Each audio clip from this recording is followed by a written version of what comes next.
पिछली रात जब चुड़ैल पीपल के पेड़ से निकलकर उस लड़के की ओर झपटी, उसके बाद उसकी चीखें हमेशा के लिए उस जंगल में गूंजती रह गईं। बाकी तीनों दोस्त वहीं खड़े थे और उन्होंने देखा कि उनका साथी जमीन पर कहीं नहीं था। डर से उनके पांव कांप रहे थे। उनमें से एक बोला, चलो भाग चलते हैं वरना हम भी मारे जाएंगे। तीनों गांव की ओर भागने लगे, लेकिन तभी रास्ते भर वही अजीब हंसी उनके पीछे पीछे सुनाई देने लगी, जैसे कोई अदृश्य साया उनका पीछा कर रहा हो। अचानक पीछे चल रहा दोस्त ठिठक कर रुक गया। बाकी दो ने पलट कर देखा तो उनके साथी के चारों ओर लंबे लंबे काले बाल लिपट चुके थे। उसकी चीखें रात को चीरती हुई निकल रही थीं और अगले ही पल वो भी पेड़ की ओर खिंचता चला गया। अब सिर्फ 2 बचे थे। दोनों पूरी तरह भाग रहे थे, लेकिन डर ने उनकी सांसें रोक दी थी। तभी अचानक अंधेरे से वही औरत निकली, सफ़ेद साड़ी, लाल आंखें, खुले बाल।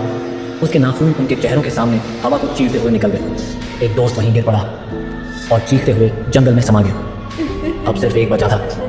वो पागलों की तरह दौड़ते हुए गांव पहुंचा और जैसे ही लोगों को सब बताना चाहा, उसके मुंह से कोई आवाज़ ही नहीं निकली। सुबह गांव वालों ने उसकी लाश उसी पीपल के पेड़ के नीचे पड़ी देखी। चारों दोस्त उस चुड़ैल की भेंट चढ़ गए। आज भी कहते हैं, रात को उस किले की राह में अगर कोई उस पीपल के पेड़ के पास से गुजरता है तो दूर से वही हंसी सुनाई देती है और हवा में वही चीखें गूंजती हैं। और इसीलिए कहा जाता है, अपने बड़ों की बातों को कभी नज़रअंदाज मत करना, क्योंकि कुछ बातें सिर्फ अफवाहें नहीं होती।